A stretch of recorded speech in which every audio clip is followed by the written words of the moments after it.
মঞ্চ উপবিষ্ট ঢাকা মহানগরী উত্তরের সংগ্রামী সেক্রেটারি ডক্টর রেজাউল করিম সহ বিভিন্ন থানার সম্মানিত নেতৃবৃন্দ, অন্যান্য মঞ্চ উপবিষ্ট অতিথিবৃন্দ, সুধী মণ্ডলী, ব্যবসায়ী বন্ধুগণ, সাংবাদিক বন্ধুগণ এবং আজকের এই সম্মেলনে আগত প্রিয় ভাই সব, আমরা একটা ঘন কালো অন্ধকার পেরিয়ে ঘাত প্রতিঘাতকে মোকাবেলা করে খুন, গুম, শাহাদাত, অসংখ্য মানুষের জীবনের বিনিময়ে অসংখ্য আহত, পঙ্গুত্ব বরণকারী জিন্দা শহীদদের ত্যাগের বিনিময়ে একটি নতুন বাংলাদেশ আমরা পেয়েছি। আলহামদুলিল্লাহ, আলহামদুলিল্লাহ। এটি একটি আমাদের প্রাথমিক বিজয়, প্রাথমিক অর্জন। এটাই আমাদের শেষ গন্তব্য নয়। আমাদের শেষ গন্তব্যে পৌঁছার জন্য আমাদেরকে আরো অনেক পথ পাড়ি দিতে হবে।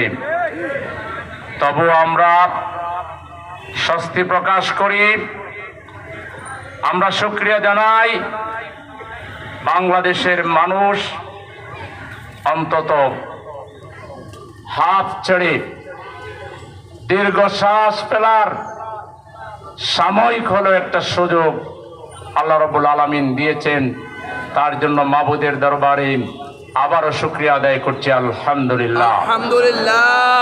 আমরা এই দীর্ঘ ত্যাগ এবং কোরবানি যারা পেশ করেছেন, সেই 2028 সালের 2006 সালের 28 অক্টোবর থেকে শুরু করে 2024 সালের 5ই আগস্ট পর্যন্ত যারা শাহাদাতের অমীয় সুদা পান করেছেন, আমরা সেই শহীদানদের শাহাদাত আল্লাহর দরবারে কবুল হোক, তাদের মর্যাদা আল্লাহ তাআলা আরো বৃদ্ধি করে দিন। আমরা মহান মাবুদের কাছে সেই দোয়া করি। শহীদ পরিবারকে আমরা শ্রদ্ধা জানাই। শহীদের মা বাবা, ভাই বোন, আত্মীয় স্বজন যারা জীবিত রয়েছেন, আল্লাহ তাআলা তাদেরকে হায়াতে তাইয়্যিবা দান করুন, তাদের পরিবারকে সুখী বানান, তাদের পরিবারকে ধৈর্য ধরার তৌফিক দান করুন। মহান মাবুদের কাছে সেই ফরিয়াদ জানাই। বিশেষ করে বিগত আন্দোলনে যারা আহত হয়ে পঙ্গুত্ব বরণ করে এখনো বিভিন্ন হাসপাতালে যন্ত্রণার সাথে জীবন যাপন করছেন, আত্মীয় স্বজন পরিবার নিয়ে উদ্বেগ এবং উৎকণ্ঠার মধ্যে যারা দিন অতিবাহিত করছেন, আমরা সেই আহত ভাইদের প্রতি, বোনদের প্রতি, শিশুদের প্রতি গভীর কৃতজ্ঞতা জ্ঞাপন করি, শ্রদ্ধা জানাই। আমরা বিস্মিত হই, কিছুটা আমরা দুঃখ প্রকাশ করতে হয়। বিগত আন্দোলনে অন্যান্যদের মধ্যে জামাত ইসলামী, ইসলামী ছাত্র শিবিরও বিরাট অবদান রেখেছে এবং সকলের সম্মিলিত প্রচেষ্টায় আজকের সরকার, ইন্টারিম সরকার বা যে নামে আমরা বলি, সেই সরকার এখন ক্ষমতায় আছে। এই সরকারের প্রথম কাজ হওয়া উচিত ছিল তারা শহীদদের তালিকা করবে, তাদের পরিবার সদস্যদের তালিকা করবে এবং শহীদদেরকে জাতীয় বীর হিসেবে ঘোষণা করে তাদের পরিবারের খোঁজখবর নিয়ে যাদের জন্য রাষ্ট্রীয় সহযোগিতা প্রয়োজন, তাদের জন্য রাষ্ট্রীয় সহযোগিতা ইতিমধ্যেই তাদের কাছে পৌঁছে দেওয়া, তাদেরকে নিশ্চিন্ত করা, তাদেরকে উদ্বেগ মুক্ত করা, তাদের দোয়া নেওয়া এই সরকারের 1 নাম্বার এজেন্ডার কথা ছিল। কিন্তু তারা ব্যর্থ হয়েছেন।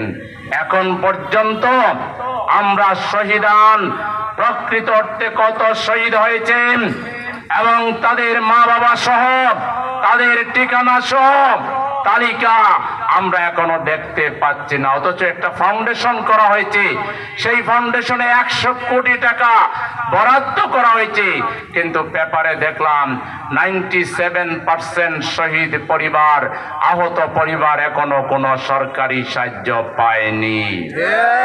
এটা আমরা মোটেই এটা আমাদের মানতে কষ্ট হচ্ছে। আজকের প্রোগ্রাম থেকে আবারও জোরালো দাবি জানাচ্ছি, কাল বিলম্ব না করে আগামী 15 দিনের ভিতরে শহীদানদের নামের তালিকা প্রকাশ করে তাদেরকে জাতীয় বীর ঘোষণা করে তাদের পরিবারের জন্য আজীবনের বন্দোবস্ত এই সরকারকে ঘোষণা করতে হবে। যদি এইটুকুও করতে না পারেন, আপনাদের ব্যাপারে জাতি হতাশ হয়ে যাবে। 2 নাম্বার, আমাদের আহতদেরকে দেখতে গিয়েছিলেন, সবাইকে দেখবার সময় পেলেন না, বাধার সম্মুখীন হলেন, এরপরে তারা বিছানাপত্র সহ রাস্তায় চলে আসলো। এটা কোনো ভালো লক্ষণ কিন্তু হলো না।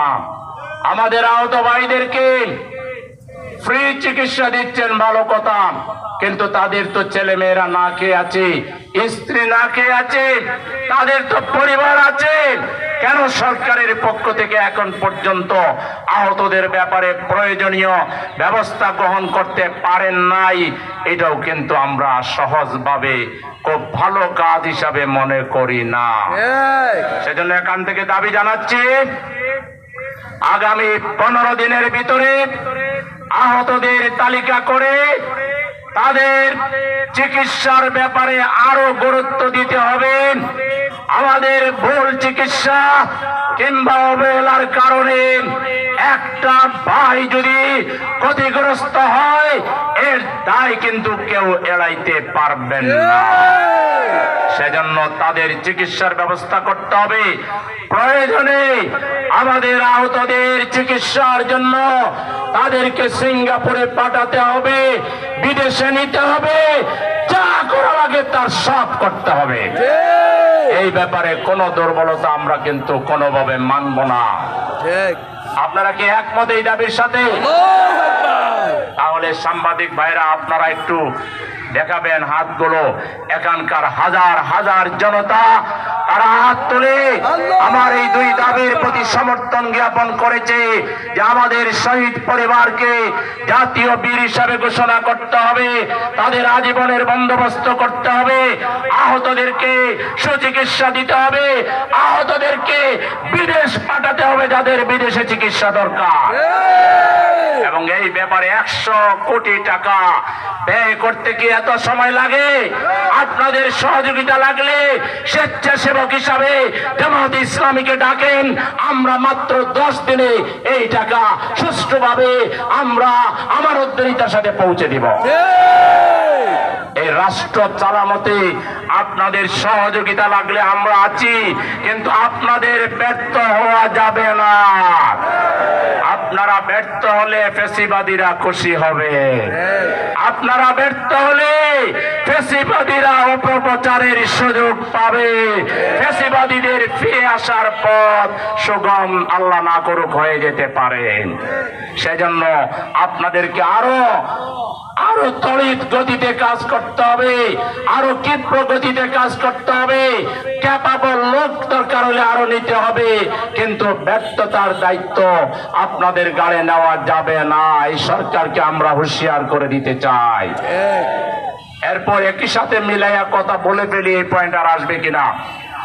আপনারা সংস্কার করতে চান, আমাদের কোনো আপত্তি নাই, কিন্তু কি সংস্কার করতে চান, কতদিনে করতে চান, এটা জাতিকে জানাই দেওয়া উচিত।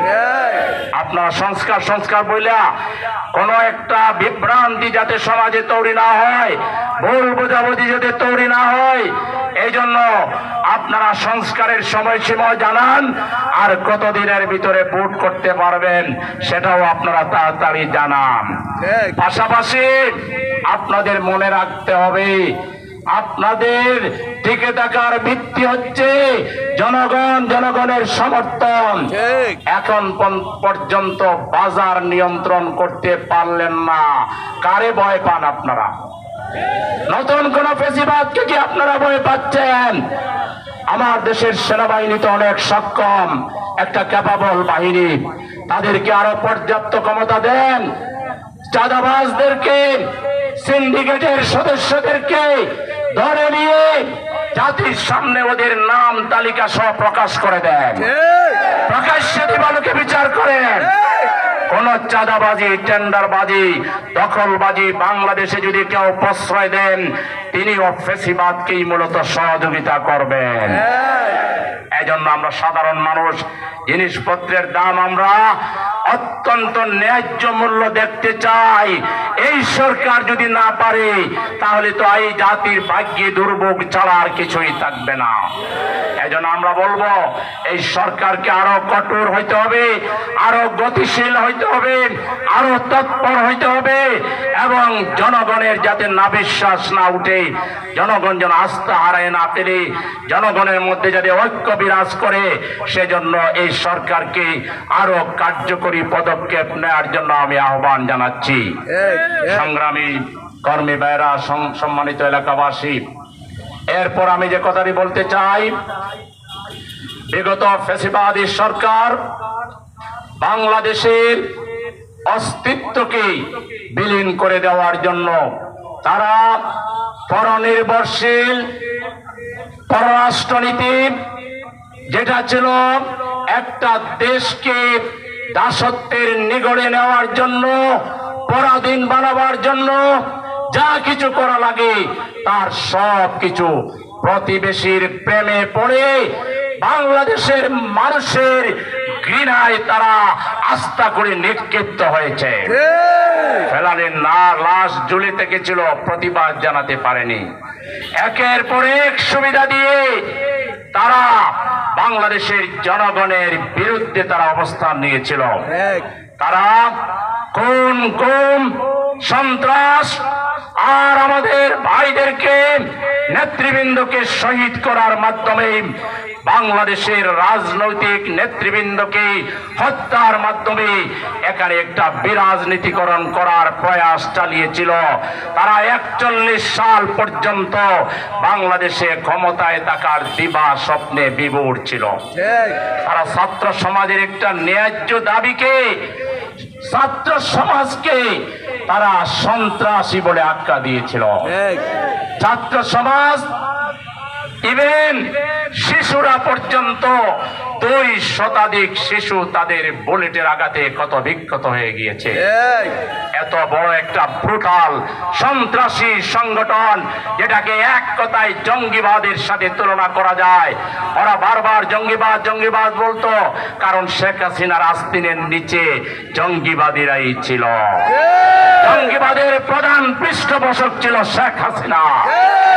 বাংলাদেশের জাতির মধ্যে বিভাজন তৈরি করার প্রধান হোতা ছিল শেখ হাসিনা। আজকে তার বিরুদ্ধে ইন্টারপোলে ওয়ারেন্ট করা হয়েছে। তাকে ধরে এনে বাংলাদেশে যে কোন রাজধানী, বিশেষ করে বিলিয়ন ডলার যে বিদেশে পাচার করেছে, সে, তার ছেলে, তার পরিবার, শেখ পরিবার যে পরিমাণ টাকা বিদেশে পাচার করেছে, বলা হচ্ছে 90টা দেশের রিজার্ভ পরিমাণ টাকা বিদেশে পাচার করেছে। এই টাকাগুলো এই ইন্টারিম গভর্নমেন্টকে ফেরত আনতে হবে এবং তাদের প্রত্যেককে বিচারের কাঠগড়ায় দাঁড় করিয়ে তাদেরকে দৃষ্টান্তমূলক শাস্তি দিয়ে বাংলাদেশে যাতে এই ধরনের দুর্নীতিবাজ আর আসতে না পারে, ফ্যাসিবাদ যাতে আসতে না পারে, এই ব্যাপারে প্রয়োজনীয় দায়িত্ব সরকারকে পালন করতে হবে। বিচারের প্রক্রিয়া খুবই মন্থর। এখনো হাসিনার বিরুদ্ধে একটা রায়ও হইল না, একজনের বিরুদ্ধে হইল না। প্রসিকিউশনে যারা আছেন এবং এই দায়িত্বে যারা আছেন, তাদেরকে বলবো, জাতির পালসকে বিবেচনায় নিয়ে আপনাদের গতিকে আরো বাড়ান। দ্রুত গতিতে বিচার কার্য সম্পন্ন করে ফ্যাসিবাদ, যেটার রাজনৈতিক জানাজা ইতিমধ্যে হয়েছে, তাদের রাজনৈতিক কবর, তাদের রাজনৈতিক দাফন নিশ্চিত করো। আমরা পরিষ্কার বলতে চাই, এই প্রসঙ্গে এই ফেসিবাদের দোসররা এখনো সমাজের রন্ধ্রে রন্ধ্রে অবস্থান করছে। তারা নানা ব্যানারে, কখনো তারা আনসার, কখনো তারা সংখ্যালঘু, কখনো তারা পরীক্ষার রেজাল্ট ভালো হয় নাই, ভালো রেজাল্ট দিতে হবে, কখনো এটা কখনো সেটা, নানা নামে, কখনো কখনো কালো পতাকায় কালিমা লেখা নানা ধরনের সিম্বলিক বিষয় নিয়ে রাস্তায় যারা নামছে, আমাদের কাছে রিপোর্ট আছে, তাদের বেশিরভাগ হলো ওই ফ্যাসিবাদীদের দোসর। আমরা পরিষ্কার বলতে চাই, আমাদের ভাই আবু সাইদ মুগ্ধ যে যুদ্ধ শুরু করেছিল, সেই যুদ্ধ কিন্তু শেষ হয়নি, সেই যুদ্ধটা এখনো করে যায়নি। প্রয়োজনে আবারও আমরা রাস্তায় নেমে আসব এবং ফেসিবাদের দোসরদেরকে আমরা যেটুকু সুযোগ তারা আইনের মাধ্যমে পেয়েছিল, তারা যদি বাড়াবাড়ি করে, তাদের কোনো সুযোগ বাংলাদেশে আর থাকবে না। সেজন্য দেশবাসীকে, জামাত ইসলামের নেতা কর্মীদেরকে সজাগ থাকতে হবে, সচেতন থাকতে হবে। সমাজের বিভিন্ন জায়গায় জায়গায় যারা বিশৃঙ্খলা তৈরির চেষ্টা করছে, তাদের ব্যাপারে জনগণকে সাথে নিয়ে প্রতিরোধ গড়ে তুলে বাংলাদেশকে স্থায়ীভাবে ফ্যাসিবাদ মুক্ত আমাদেরকে করতে হবে।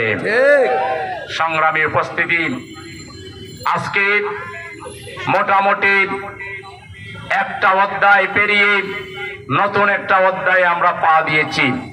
আমাদের ছাত্ররা স্লোগান দিয়েছিল, উই ওয়ান্ট জাস্টিস। তারা বলেছিল আমরা বৈষম্যের অবসান চাই। কিন্তু বাংলাদেশে এখন বৈষম্য আছে না নাই? এখনো সব জায়গায় বৈষম্য বিরাজমান। এই বৈষম্য কিভাবে দূর করবেন? তরুণ যুবকরা, ঢাকা বিশ্ববিদ্যালয়, জাহাঙ্গীরনগর বিশ্ববিদ্যালয়ের ছাত্র বন্ধুরা, তোমরা যারা স্লোগান দিয়েছ উই ওয়ান্ট জাস্টিস, তোমরা এই জাস্টিস কিভাবে এনশিওর করবা? এই পুরাতন রাজ্যের নেতৃত্ব আর পুরাতন রাজনৈতিক ব্যবস্থা মানব প্রচিত মতবাদ দিয়ে কখনো জাস্টিস প্রতিষ্ঠিত হবে না। জাস্টিস যদি প্রতিষ্ঠা করতে হয়, নতুন ব্যবস্থায় আমাদেরকে যেতে হবে। বিগত 53 বছর জামাত ইসলামী যে কথা বলে আসতেছে, জামাত যে কথা বলে, তারা বলে অনেক আগে, অনেকে বুঝে অনেক পরে।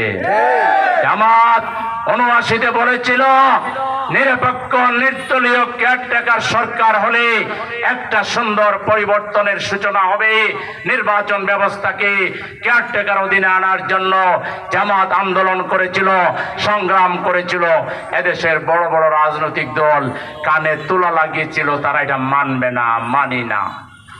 কিন্তু পরে দেখা গেল বিদায়ী ফ্যাসিবাদী শক্তি কিংবা আরো যারা বাংলাদেশে রাজনীতি করছেন, সবাই শেষ পর্যন্ত বুঝলেন গোলাম আজমের থিওরি ছাড়া বাংলাদেশের নির্বাচন ব্যবস্থা ভালো হওয়ার কোনো লক্ষণ নাই।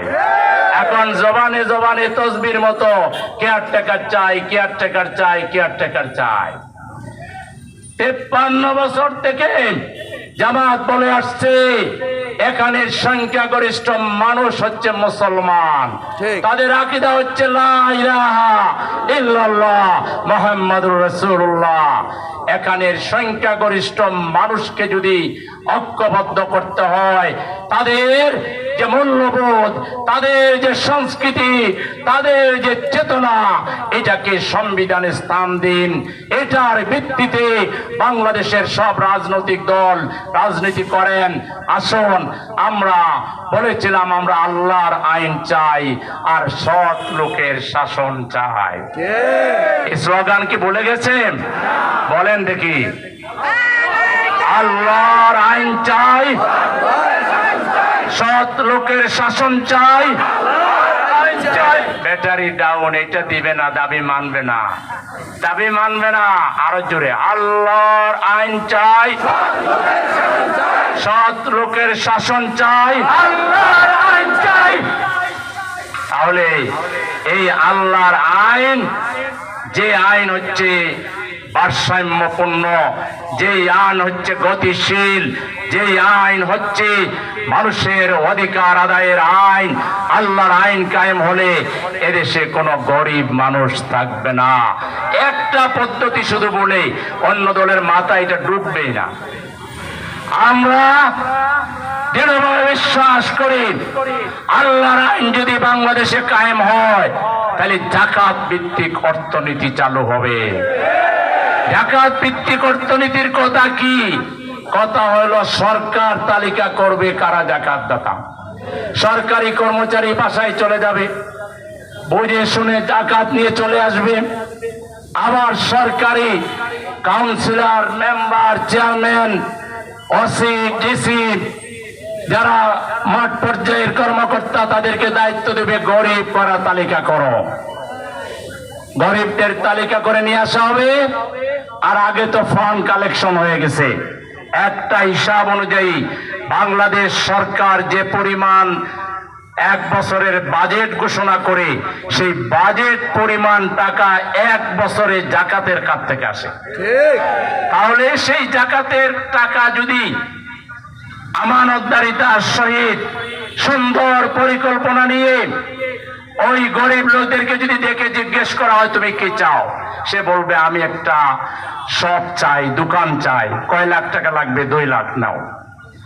তুমি কি চাও, বলবে যে আমার বিয়ে করা দরকার, পয়সা নাই, বিয়ের খরচ লাগবে 3 লাখ, নাও তুমি 3 লাখ।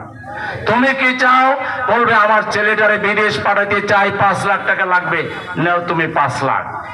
একবারই দেওয়া হবে, দ্বিতীয়বার তাকে আর দেওয়া লাগবে না, সে আর হাত পাতবে না। বরং তার যদি বিবেক থাকে, নৈতিকতা থাকে, তাহলে সে ইনকাম করে এই টাকা আবার সরকারি ফান্ডে দিয়ে বলবে আপনারা অন্য গরিব লোককে দেন। এইভাবে বাংলাদেশ থেকে দারিদ্র বিমোচনে, কর্মসংস্থান তৈরিতে মাত্র 5 বছরের ভিতরে মাইক্রোস্কোপ লাগাইয়া দরিদ্র লোক খুঁজে পাওয়া যাবে না। এমন সুন্দর সিস্টেম আমাদের কাছে থাকার পরেও আমরা বিভিন্ন জায়গায় যাইয়া ভিক্ষা চাই, ভিক্ষা ভিক্ষা।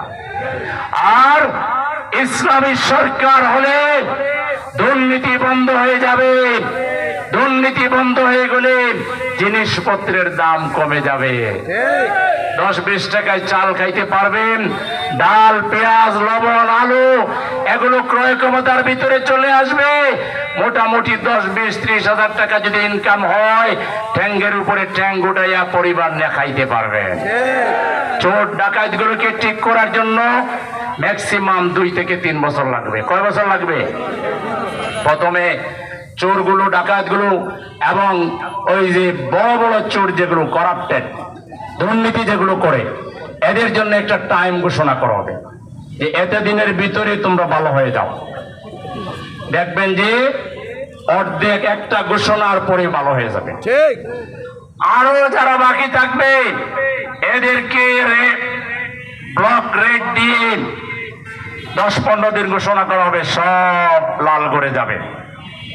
লাল করে যাওয়ার পরে ওখানে প্রশিক্ষক পাঠানো হবে, তাকওয়ার প্রশিক্ষণ, নৈতিকতার প্রশিক্ষণ, আল্লাহর ভয়, আখিরাতের ভয়। তার সাথে কনসাল্ট করা হবে, তুমি কি চাও, তোমার কি অভাবের জন্য তুমি চুরি করো না স্বভাবের জন্য? বলবে স্যার অভাবের জন্য। তোমার অভাব আমরা মুছাই দেবো। ওকে জাকাত পান থেকে দেওয়া হবে। ওকে আমরা কর্জে হাসানা ব্যাংক প্রয়োজনে করব, কর্জে হাসানা ব্যাংক, যে ব্যাংক থেকে বিনা সুদে লোকেরা লোন উঠাইতে পারবে। কার্ড একটা করে দিব, কার্ড। এই কার্ড পাঞ্চ করে করে আপনি একটা লিমিট দেওয়া থাকবে। এই লিমিটের ভিতরে আইনা খরচ করে আবার জমা দেন, আবার জমা দেন, আবার জমা দেন। কি সুন্দর ব্যবস্থা! দেখতে চান এই ব্যবস্থা একবার? কে কে দেখতে চান? কে কে? সবাই দেখতে চান। নারায়ণ তাকবীর!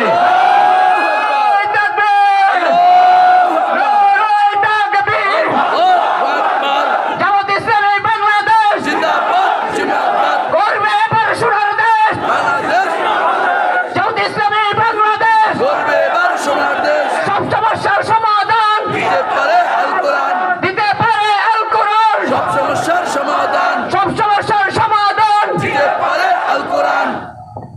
ব্যবসা বাণিজ্যকে উন্মুক্ত করে দেওয়া হবে।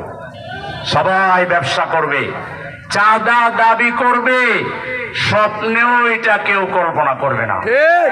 একবারে হাত পা সব সেই সরকার বাইন্ধে নিয়া এমন ভাবে মেসেজ করে দিবে, জীবনে আর সাদার নাম বলে যাবে। ঠিক। রাজনীতিকে যারা ব্যবসা হিসেবে গ্রহণ করেছে, ওরা রাজনীতি ছেড়ে হয় ব্যবসা করবে, নাহলে বিদেশ চলে যাবে। রাজনীতি করবে শুধুমাত্র পরোপকারী মানুষ যারা পরের জন্য নিজেকে বিলিয়ে দিতে পারে, নিজে না খেয়ে নিজের অধিকার খর্ব করে অন্যের অধিকারের নিশ্চয়তা যারা দিতে পারবে, শুধু তারাই রাজনীতি আসবে, আর বাকিরা রাজনীতি থেকে এতিমের মতো বিদায় নিয়ে চলে যাবে। তাহলে অনেকগুলো কথা আছে, আজ যদি সব বলে দেয় তাহলে তো আপনারা আজকেই সব পেয়ে গেলেন। এভাবে মাঝে মধ্যে জনসভায় আসবেন, আমরা একটু একটু করে ছাড়বো ইনশাআল্লাহ। ইনশাআল্লাহ। আমাদের মাথায় সো মেনি প্ল্যান আছে, আমরা সেগুলো বাংলাদেশে ইনশাআল্লাহ দেখাবো, নাকি? ইনশাআল্লাহ। আমরা কি গল্প বলছি? আমরা কি নাটকের বাণী বলতেছি? আমরা কি করি নাই? এই বাংলাদেশে 80-র দশকে মানুষের মুক্তির জন্য শোষণ মুক্ত, সুদ মুক্ত ইসলামী অর্থনীতির জন্য ইসলামী ব্যাংকিং পদ্ধতি চালু করেছিলেন জামাত ইসলামীর নেতারা। আবু নাসের মোহাম্মদ আব্দুল জাহের, মীর কাসেম আলী রাহিমাহুল্লাহ এবং আরো জামাতের নেতারা মিলে তারা প্রবাসীদেরকেও আকৃষ্ট করেছেন। দেশ মানুষের দ্বারে দ্বারে গিয়েছেন, কারো কাছ থেকে জমি নিয়েছেন, কারো কাছ থেকে টাকা নিয়েছেন, মানুষের কাছে হাত পেতে তারা ব্যাংক বানিয়েছেন। ওয়ার্ল্ডের মধ্যে 500 বাণিজ্যিক ব্যাংকের মধ্যে সেভারেল টাইম বারবার ইসলামী ব্যাংকিং পদ্ধতি ফার্স্ট ব্যাংকিং পদ্ধতি হিসাবে পুরস্কার পেয়েছে, অ্যাওয়ার্ড পেয়েছে। আল্লাহু আকবার। লক্ষ লক্ষ বনে আদম গ্রামীণ প্রকল্প তারা চালু করেছে। যুবকরা, লাখো লাখো যুবকরা চাকরি পেয়েছে। অসহায় এতিম মিসকিনের জন্য নানা কর্মসূচি চালু করা হয়েছে, বৃত্তি চালু করা হয়েছে। বাংলাদেশে যে গার্মেন্টস দেখেন, কেউ দাবি করতে পারবেন, কোন ব্যাংকওয়ালারা, কোন শিল্পপতি দাবি করতে পারবেন এই ইসলামওয়ালারা টাকা দেওয়ার আগে আপনারা অন্য ব্যাংক থেকে লোন নিয়ে আপনারা গার্মেন্টস করেছিলেন, কেউ দাবি করবেন? ওনারাই ডেকে এনে ব্যবসায়ীদেরকে বলছেন, নেন আপনারা গার্মেন্টস করেন, সাধারণ শ্রমিক যারা তারা যাতে ওখান থেকে রুটি রুজি তাদের ব্যবস্থা হয়, এটা আমরা করেছি। এই রিলেটেড কত শত শত স্পিনিং মিল, বিভিন্ন শিল্প কারখানা, এগুলোতে লোন দেওয়া হয়েছে এবং লক্ষ লক্ষ মানুষ এগুলোতে চাকরি করে। আজকে বাংলাদেশে এখান থেকে বিনিয়োগ করে, এখান থেকে সেল করে বাইরে পাঠিয়ে যে সবচেয়ে বড় রেমিটেন্স যে খাত থেকে পাওয়া যায় সেটি হলো পোশাক খাত। আর এই পোশাক খাতের সবচেয়ে বড় অবদান হচ্ছে ইসলামওয়ালাদের। আবার আমাদের প্রবাসী শ্রমিকরা, প্রবাসী ভাইরা বাংলাদেশে যে রেমিটেন্স পাঠায় তার 45% রেমিটেন্স পাঠায়, 45% পাঠায় হলো ইসলামী ব্যাংকের মাধ্যমে। তাহলে এখান থেকে যাওয়া আর প্রবাসীদের মাধ্যমে আসা হিসাব করলে সবচেয়ে বড় রেমিটেন্সের ব্যবস্থা করে এই ইসলামপন্থী লোকদের মাধ্যমে প্রতিষ্ঠিত যেসব ব্যবস্থা সেটা। ঠিক। তারপরেও আমাদের যোগ্যতা আছে কি নাই যদি সন্দেহের মধ্যে থাকেন, আপনার সন্দেহ কিয়ামত পর্যন্ত কেউ মেটাইতে পারবে না। ঠিক।